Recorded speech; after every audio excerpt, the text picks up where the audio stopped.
Maayong buntag sa makausapa sa tanan nga diin nagasunod, nagapaminaw sa mensahe sa Dios. Nini nga kabuntagon mga igsoon, dunay dako nga katuyuan ang Ginoo nga diin. Angay nga iyang pulong dili gayud kanang nato kapugngan o dili gyud angay nga kanang naang ato ang kanang tabunan. Nini nga kabuntagon ang Dios gusto nga makikistorya kanato. Gusto makigsulti kanato alang sa tanan nga mga katuyuan labi na gyud sa tuang panginabuhi, labi na gyud sa tuang sitwasyon karon.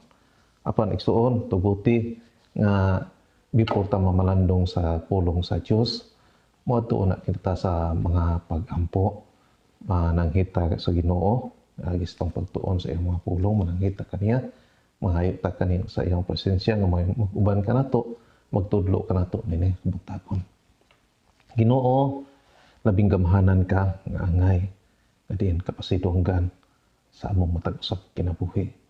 Salamat langit mon nga amahan sa makausapa sa higayon nga imong gitugot karon nga kabuntagon nga din ang imong mga pulong maablin usab dinhi kanamo ug nga maghatag kanamo og pagtulon-an, maghatag og pagdasig, paglig-on sa among kinabuhi taliwala man Ginoo sa mga midangat sa among palibot. Salamat Ginoong Dios, ikaw kanunay magtabang kanamo. Ini nga kabuntagon sa makausapa among kitugyan kanimo nga among kaugalingon. Ikaw Ginoo ang labaw nga sayod. Niini ikaw ang labaw nga sayod bisan pa sa mga mansa diha sa among kasing-kasing busa Ginoo. Nagahangyo kami nga niini nga kabuntagon ikaw magalimpyo diha sa tanan namong kasalanan. Among kitugyan ang among kaugalingon diha kanimo Ginoo. Limpyuhi kini Ginoong Dios, nagapanghayo kami nga ikaw magahatag kanamo Ginoong Dios. O kahupayan langit mo nga kaalam imong ipadayag kanamo aron nga Ginoong Dios ang imong mga pulong na ini nga kabuntagon maghatag kini kanamo og igo nga kahibalo nga langit nun Ginoo nga din among gikinahanglan. Lord, wala kami kahimuan apan diha kanimo Ginoong Dios labaw ang among pagtuo nga diin ang imong mga pulong mo'y maghatag og paglig-on diha kanamo. Lord, panalangin ni ang tanan nga diin nakadungog karon nga kabuntagon sa imong mga pulong, tanan nga di nagasunod ni Ginoo. Lord, ikaw usab maghatabang kanila. Gihaya kami Ginoo ug among gitugyan ang tanan, among gisalig kanimo tanan dungog ug himaya pinaagi sa pangalan ni Ginoong Hesus. Amen. Amen. Mga igsuon, ang kahigayunan mitugot karon nga din ikita na usab lig-onon sa iyahang mga pulong, ilabi na gayud sa kanang ang pagpadayon nato sa tuon sa iyang sa mga pulong sa Ginoo unsa man ang iyang katuyuan nganhi alang kanato. Dunay usa ka pastor akong giistorya nga kanang makigsulti siya sa akoa kabahin ini nga sitwasyon. Unsa daw ang akoa daw opinion kabahin ini nga sitwasyon. Usa lang gyud ang gisulti sa Ginoo sa ako. Ang tanang butang adunay katuyuan. Ug duna say katuyuan ang Ginoo alang sa atong kinabuhi niini nga kabuntagon. Tuguti nga atong basahon ang unang Pedro kapitulo 1 bersikulo 6 ngadto sa 7 nag-ingon kini, busa angay ninyong kining ikalipay bisan tuod og sa pagkakaron kinahanglan tingali nga mag-antos kamo sa mubong panahon tungod sa daghang mga pagsulay kaninyo. Ang tuyo niini mao ang pagsulay kung tinuod bagayod ang inyong pagtuo kay bisan gani ang bulawan nga lumalabay lamang sulayan man pinaagi sa kalayo. Ang inyong pagtuo nga bililon pa kaysa bulawan sulayan gayud usab. Tungod niini madawat ninyo ang mga pagdaig, himaya o dungog sa adlaw nga ipadayag na si Hesus Kristo. Kung sa English, nag-ingon siya, be glad about this, even though it may now be necessary for you to be sad for a while because the many kinds of trials you suffer, their purpose is to prove that your faith is genuine. Even gold which can be destroyed is tested by fire, and so your faith, which is much more precious than gold, must also be tested, so that it may endure. when you will receive praise and glory and honor on the day when Jesus Christ is revealed. Ang pinakauna, the first definition of a person of who you are is your character. Ang atong kinaiya mao ni ang pinakauna, mao ni ang kanang pastada diha sa usa ka tawo kung kinsa siya. Mailhan ka kung kinsa ka sa imuhang kaugalingon nga kinaiya. Ang verse 6 nag-ingon rin, even though it may now be necessary for you to be sad for a while, just for a while, because of many kinds of trials we suffer, be glad. Ang giingon diha nga, kinahanglan nga kanang magkalipay kita. Bisan tuod sa kanang ang mga pagsulay, tuod kay dunay purpose niini. The purpose is to prove that your faith is genuine to endure it. But what are those character we need to endure life? Mao ni ang kinahanglan atong hisgutan. Unsa man kining mga kinaiya aron ta mo survive to endure life.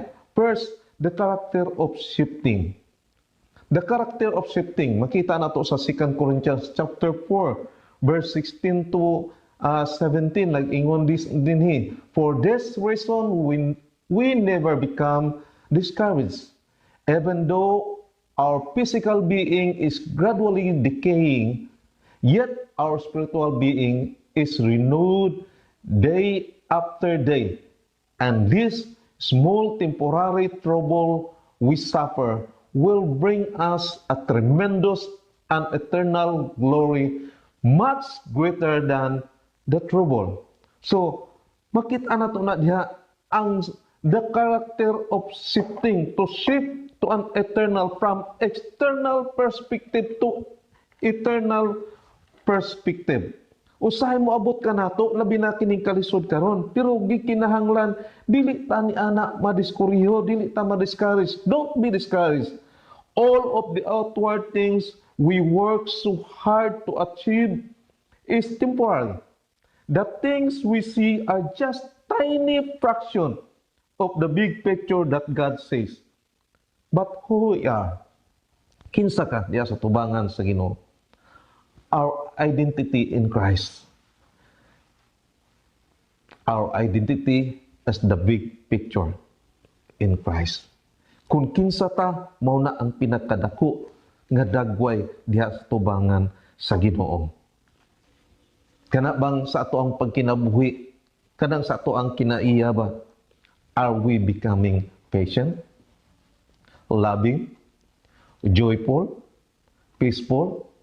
Then, brothers and sisters, you're in a good track, a right track. These are the fruit of the Spirit that show who we are in Christ. Pero usahay kanana ang moabot ang higayon nga ang mga kahigayunan maoy muhatag ka nato pagpugong. Pagpugong diha sa atoang karakter. Kining ang fruit of the Holy Spirit. Moabot usahay nga din kita pungan ilabi na gyud sa kalisdanan. Apan igsuon sultihan ta ka. Kini nga mga butang temporary lang ni. Ang giingon ba kini ang mga panghitabo karon temporary lang ni o gamay lang ni tungod kay dunay giandam ang Ginoo nga mas dako pa niini Asya. So bato ni ang kinaiya sa pagkambyo na to shift, no? Tungod kay dili man pwede sa biyahe bisan pa sa sakyanan dili ka pwede nga kung nakainggansa ka primera lang permanente. Kinahanglan yun mo balhin yun ka. Kinahanglan mo kambyo yun ka. Ang pagtulunan ba nga kinahanglan magbaton ka ni anang character of shifting. Kana bang character nga kana na ang mukambyo yun. Dili kay nakapokus lang niini dinhi sa kalibutan kundi nakapokus ka sa katong gitawag nato nga eternal. Kana bang gitawag nato nga kana na ang kinabuhi nga nakatutok ngadto kang Kristo. Kung unsa ang imong kalisod karon din, shift unto Christ. Ang imong kinabuhi kambyuhi. Kambyo ngadto kang Kristo. I-fix ang imong kinabuhi ngadto kang Ginoong Kristo. I-align, no? I-align ng naasya. Kinahanglan batunan nato aron makuha nato ang atong goal sa kinabuhi. Dili magmadaugon ning kalisod. Dili magmadaugon kining mga pagsulay, kun dili si Kristo mo ay magmadaugon diha sa ato ang kinabuhi. Hataga nato og dako kaayo nga kabalaka ang atong kinabuhi. Atubangan kang Kristo, dili kay hataga nato og kabalaka ang atong kaugaling kun unsa man ang atong makaon karon. No, ang atong Dios mao ang pinakadato. Ang atong Dios nga gituan mao'y nagmugna niining tanan. Niingon pa ang ako ang tao kaganiya, ang Dios mahigugmaon man kaha. Kung ang Dios mahigugmaon, ngano nga kanang naang gitugutan man niya nga dunay impierno, nganong gitugutan man niya nga kanang naay mga tentasyon nga moabot kanato. Nganong naa man na dunay purpose ngano nga gipahitabo na. Dunay purpose nga ngano nahitabo na. Tinuod ang Dios mahigugmaon. Dili gyud, never gyud ang Ginoo mo biya sa iyang gugma nga naha kanimo. Ang tao man lang gud mo'y gusto mo palayo ngadto sa Ginoo. Igsuon ingnon ka kun ang imong kinabuhi halayo na ngadto sa Ginoo, din shift. Ikambyo. Kambyo na igsuon. Segunda na. Tungod kay naa si Kristo mag-uban kanimo. Now, the character of shifting. Second, character of possibility. And Matthew chapter 19 verse 26, nag-ingon diha, Jesus looked straight at them and answered, "This is impossible for human beings, but for God, everything is possible." The character of possibility. The character of positive. Kanang positive character. No? Dili man nato mabutangan na sa tao imposible ang tanan mo, usahay mo abot kanato ang discouragement. Mas bugat kanato nang naasya ug mahimong gamahanan ang discouragement diha kanimo kun ang atong kaaway makahimo ba pagkumbinsi nimo. Kanang moabot ba nga ang kaaway gamhanan na nga mokumbinsi kanimo nga no, dili na mahimo, imposible kayo nang naa. No, kini karong atong giatubang wala pay tambal ani nga na-create. No. But with God, everything is possible. Kana bang kanang karakter kinaiya nato ba? Kinaiya nga kanang ang magbaton ta nga ang tanan dunagyoy kahimuan. Ang tanan dunagyoy kanang ang kahumanan. Ayaw gyud pagpadaog tungod kay ang kaaway kanunay magkumbinsi kanimo. Basin unya siya mo'y madaogon kung magpabili ng naabang pulong nga imposible na. Imposible na. Basig mo undang na ta. No? Usahay maningkamot ta. Daghang mga kanang atong paghimuon.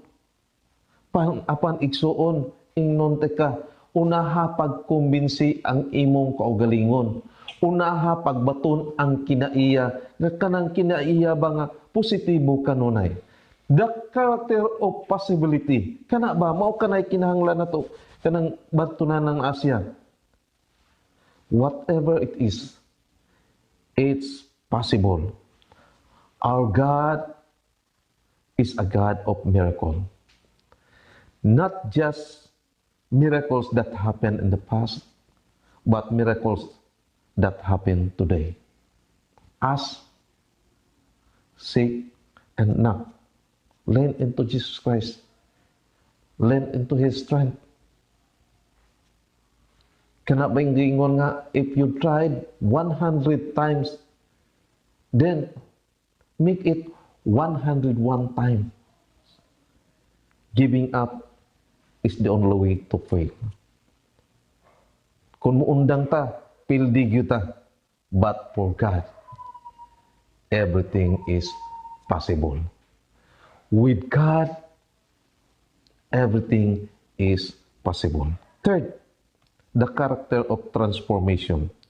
In James chapter 1 verse 2 to 4, nag-ingon diha, "My friends, consider yourselves fortunate when all kinds of trials come your way.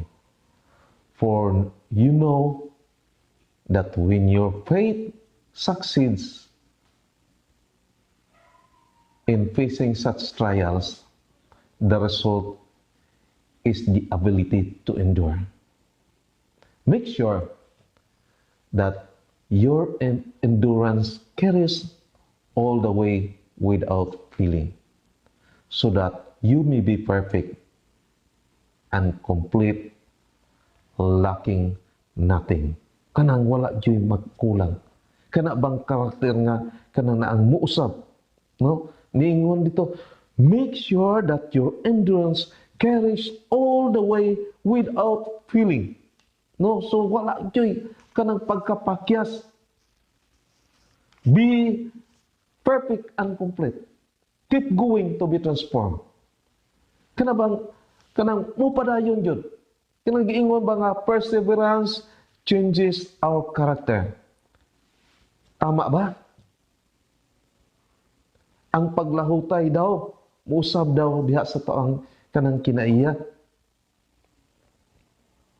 Perseverance changes your character. It's not just about crossing the finish line. It's about who you are when you do. Choose to make another step. Choose to keep going. You are maturing with each step every time you choose to move. Move forward. Even when things are difficult, you are growing in faith. Diha ka nagtubo ba? Mahimo na to ng igsuon. Mahimo ni mo na. Mahimo na ko na. Mahimo na tong tanan. Keep the character of transformation. Dunay kausaban. Kinahanglan mo padayon. Kinahanglan ba nga atong kabuton ang atong goal. To endure life, you need the character of shifting, character of possibility, the character of transformation. But remember, Colossians chapter 3 verse 23 to 24 says, "Whatever you do, work at it with all your heart, as though you were working for the Lord and not for people. Remember that the Lord will give you a reward that He has kept for His people. For Christ is the real master you serve." You will always be disappointed if you are working to win other people's attention, admiration, and approval. Work at it with all your heart. Enjoy life for the Lord, for Christ is our real master. My friends, my brethren in Christ, we need the character of shifting. Focus on Christ. The character of possibility, being positive that all things, everything is possible with God. We need the character of transformation to continue to endure every step we have, so that God will never leave us. Remember, Christ is the real master that we serve. We need to endure life. Lord Jesus, thank you for the benefits that thou hast given to us today. The opportunity nga imong himo kanamo Ginoong Dios. Nga din imong pulong wala mahimo nga kawang. Naghatag kanamo og paglig-on. Nga din sa amo ang paglahutay nini nga kinabuhi karon. Paglahutay taliwala man sa mga pagsulay. Ginoo ang dako nimo nga pagpadayag kanamo nga batunan namo ang kalipay. Paano na mabatunan ang kalipay? Mabatunan namo ang kalipay diha lamang kanimo Ginoo. Salamat Lord sa imong pagtudlo kanamo nga kami musalig diha kanimo. Nga ang among kinabuhi instead sa mga pagsulay nagatutok, instead sa mga panginahanglan nagatutok, magatutok kami diha kanimo Ginoo. Salamat usab Lord sa imong paglig-on kanamo nga kami makabaton niya ng kinaiya, ang karakter, nga din kanunay positibo nga ang tanan aduna gayoy kahimuan, aduna gayoy katumanan, nga even sa mga pagsulay Ginoo Dios, ikaw Ginoo nagsulti, with God all things are possible. Dili ang among kaugalingon Ginoo, dili ang among kaugalingon nga pagpaningkamot, dili ang kaugalingon mong kagustuhan, tungod ko'y kung sa among kaugalingon nga pagpaningkamot, dili gyud mahimo Ginoo, apan diha kanimo ang tanan adunay kahimuan. Salamat po Lord. Salamat Ginoong Dios sa pagtudlo nimo kanamo. Din makabaton kami ni anang kinaiya, nga din unsa man ang gisugdan kinahanglan gayud ipadayon. Kinahanglan magpadayon tungod kay dili mahimo nga babag ang mga pagsulay. Dili mahimo nga babag alang kanamo tungod kay ikaw man si Kristo nga din amo ang nga master sa among kinabuhi. Salamat Lord kay ikaw magkatabang sa tanan na pinagin ang Diyos sa mga kaigsunan nga din padayon ang malandong sa imong mga pulong padayon nga nagtuon nini. Kulang man ang akong kahibalo Ginoong Diyos apan ikaw ang magdugang sa tanan Ginoong Diyos nga nagkadungog niini nga kabuntagon. Imo silang panalanginan. Dugangan nimo ang kahibalo Ginoong Diyos sa pagtutok diha kanimo, sa pagsabmita diha kanimo. Salamat o Diyos. Salamat Ginoong Diyos. Na din ang imong universal blessings imong gihatag ngadto sa tanan. Dili lamang sa imong mga kanakan apan bisan pa katong wala makaila diha kanimo Ginoo. Busa Ginoo pinaagi sa imong mga panalangin, pinaagi sa imong mga pulong. Ikaw Ginoong Diyos magtudlo kanila. Walay lain nga din angay namo nga dangpan. Walay lain nga din angay namo kapasidunggan. Ikaw lamang o Ginoong Hesus. Diha lamang kanimo Ginoo kami nagasalig. Tungod kay dili namo maabot ang langit Ginoo. Dili namo maabot maangkon ang kaluwasan kung wala ikaw Ginoong Diyos. Ikaw gihapon ang nag-ingon, I am the way, the truth, and the life. Wala gyud makaadto sa amahan kung wala ikaw Ginoo. Busa ni adtong nagkadungog, ni adtong nagapaminaw sa imong mga pulong nga diin wala pa makaila kanimo. Lord, akong ginaampo ng ilahang mga kinabuhi Ginoong Diyos. Akong gidangop diha kanimo Ginoo, nga ikaw magtabang kanila. Ang imong mga pulong Ginoong Diyos dili makulang ngadto kanila. Ikaw Ginoong Diyos magkatabang kanila nga sila makaila diha kanimo. Makadangop diha kanimo Ginoong Diyos. Pasayloon sa tanan ng mga kasalanan. Lord, salamat kay nini kabuntagon Ginoo. Salamat sa higayon bisan pa sa mga gadget nga din imo Ginoong Dios nga gitugutan aron magamit Ginoo nga ang imong mga pulong karon dili gayud kapungan. Salamat usab Ginoo nga din ikaw nagpakita kanamo Ginoong Dios nga kun duna may gisugdan aduna gyoy tapuson tungod kay diha kanimo wala gayoy imposible. Busa Lord, padayon kami nga dangop diha kanimo. Padayon kami nga pangayo Ginoong Dios nagapanugyan diha kanimo. Labi na Ginoo sa amo ang mga leader sa amo ang nasod Ginoong Dios. Salamat Lord ikaw padayon nga tabang ngadto kanila.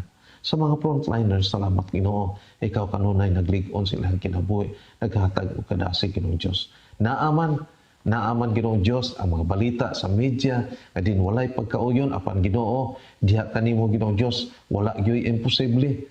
Ikaw Ginoong Dios ang magkatabang niini. Naamay Ginoong Dios wala makasabot sa imong mga katuyuan apan Lord salamat nga ikaw magtudlo ngadto kanila. bisan pa ni itong mga kiigsunan Ginoong Dios nga nagkinahanglan diha kanimo Lord, ayaw sila pasagdi Ginoo. Tabangi sila Ginoong Dios. Akong gisalig diha kanimo, labi na gayon Ginoong Dios, kini nga studio, padayon ka Ginoong Dios, magapanalangin sa matag usa. Tabangi Ginoong Dios bisan pa ang imong mga kanakan at ini imong gigamit nini kabuntagon. Lord, salamat kay sa imong mga pulong. Salamat kay Ginoong Dios. Ikaw kanunay mag-uban ka namo. Kanimo lamang Ginoo, akong gitugyan ang tanan. Among gisalig ang tanan. Pinaagi sa mahal nga ngalan ni Ginoong Kristo. Among bugtong manluluwas. Diyos ug hari sa among kinabuhi. Amen. Amen. God bless everyone.